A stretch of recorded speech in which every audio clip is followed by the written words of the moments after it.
بسم اللہ الرحمن الرحیم۔ نبوت مل جانے کے بعد 9 برس تک نبی کریم صلی اللہ علیہ وسلم مکہ مکرمہ میں تبلیغ فرماتے رہے اور قوم کی ہدایت اور اصلاح کی کوشش فرماتے رہے، لیکن تھوڑی سی جماعت کے سوا جو مسلمان ہو گئی تھی اور تھوڑے سے ایسے لوگوں کے علاوہ جو باوجود مسلمان نہ ہونے کے آپ کی مدد کرتے تھے، اکثر کفار مکہ آپ کو اور آپ کے صحابہ کرام رضوان اللہ تعالی علیہم اجمعین کو ہر طرح کی تکلیفیں پہنچاتے تھے، مذاق اڑاتے تھے اور جو ہو سکتا تھا اس سے درگزر نہ کرتے تھے۔ حضور صلی اللہ علیہ وسلم کے چچا ابو طالب بھی انہی نیک دل لوگوں میں تھے جو باوجود مسلمان نہ ہونے کے حضور اکرم صلی اللہ علیہ وسلم کی ہر قسم کی مدد فرماتے تھے۔ 10ویں سال میں جب ابو طالب کا بھی انتقال ہو گیا تو کافروں کو اور بھی ہر طرح کھلے مہار اسلام سے روکنے اور مسلمانوں کو تکلیف پہنچانے کا موقع ملا۔ حضور اقدس صلی اللہ علیہ وسلم اس خیال سے طائف تشریف لے گئے کہ وہاں قبیلہ ثقیف کی بڑی جماعت ہے، اگر وہ قبیلہ مسلمان ہو جائے تو مسلمانوں کو ان تکلیفوں سے نجات مل سکتی ہے اور دین کے پھیلنے کی بنیاد پڑ جائے۔ وہاں پہنچ کر قبیلہ کے 3 سرداروں سے جو بڑے درجے کے سمجھے جاتے تھے گفتگو فرمائی اور اللہ کے دین کی طرف بلایا اور اللہ کے رسول صلی اللہ علیہ وسلم کی یعنی اپنی مدد کی طرف متوجہ کیا، مگر ان لوگوں نے بجائے اس کے کہ دین کی بات کو قبول کرتے یا کم سے کم عرب کی مشہور مہمان نوازی کے لحاظ سے ایک نووارد مہمان کی خاطرداری اور مدارت کرتے، صاف جواب دے دیا اور نہایت بے رخی اور بد اخلاقی سے پیش آئے۔ ان لوگوں نے یہ بھی گوارا نہ کیا کہ آپ یہاں قیام فرما لیں۔ جن لوگوں کو سردار سمجھ کر بات کی تھی وہ شریف ہوں گے اور مہذب گفتگو کریں گے۔ ان میں سے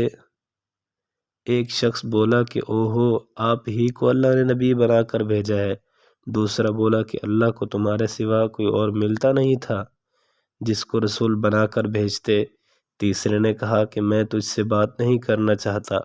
اس لیے کہ اگر تو واقعی نبی ہے جیسا کہ دعویٰ ہے تو تیری بات سے انکار کر دینا مصیبت سے خالی نہیں، اور اگر جھوٹ ہے تو میں ایسے شخص سے بات کرنا نہیں چاہتا۔ اس کے بعد ان لوگوں سے نا امید ہو کر حضور اکرم صلی اللہ علیہ وسلم نے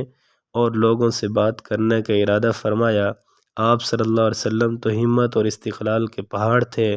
مگر کسی نے بھی قبول نہ کیا،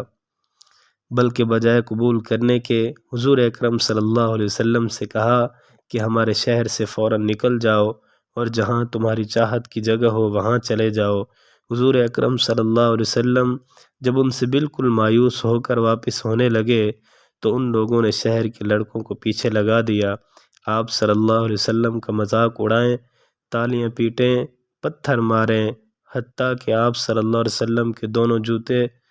خون کے جاری ہونے سے رنگین ہو گئے۔ حضور اقدس صلی اللہ علیہ وسلم اسی حالت میں واپس ہوئے۔ جب راستہ میں ایک جگہ ان شریروں سے اطمینان ہوا تو حضور صلی اللہ علیہ وسلم نے یہ دعا مانگی: اے اللہ، تجھی سے شکایت کرتا ہوں، میں اپنی کمزوری اور بے کسی کی اور لوگوں میں ذلت اور رسوائی کی۔ اے ارحم الراحمین، تو ہی ضعفاء کا رب ہے اور تو ہی میرا پروردگار ہے۔ تو مجھے کس کے حوالے کرتا ہے؟ کسی اجنبی بیگانہ کے جو مجھے دیکھ کر تر شروع ہوتا ہے اور منہ چڑھاتا ہے، یا کہ کسی دشمن کے کہ جس کو تو نے مجھ پر قابو دے دیا؟ اے اللہ، اگر تو مجھ سے ناراض نہیں ہے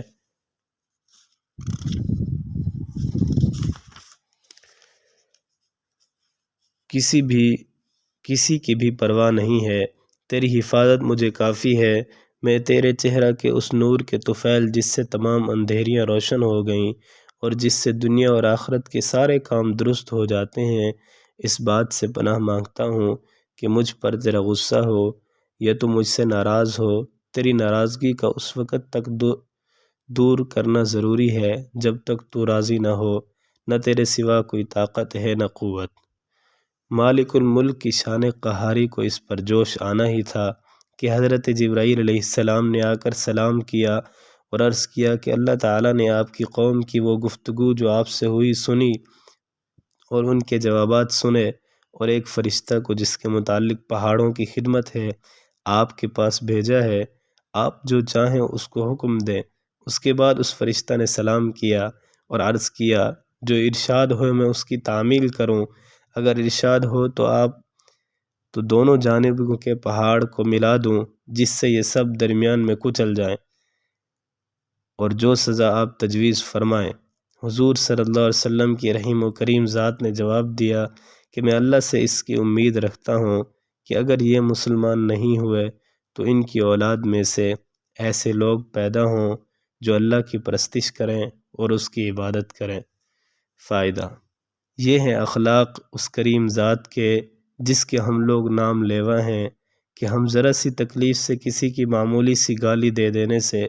ایسے بھڑک جاتے ہیں کہ پھر عمر بھر اس کا بدلہ نہیں اترتا، ظلم پر ظلم اس پر کرتے رہتے ہیں اور دعویٰ کرتے ہیں اپنے محمدی ہونے کا، نبی کے پیرو بننے کا۔ نبی کریم صلی اللہ علیہ وسلم اتنی سخت تکلیف اور مشقت اٹھانے کے باوجود نہ بد دعا فرماتے ہیں نہ کوئی بدلہ لیتے ہیں۔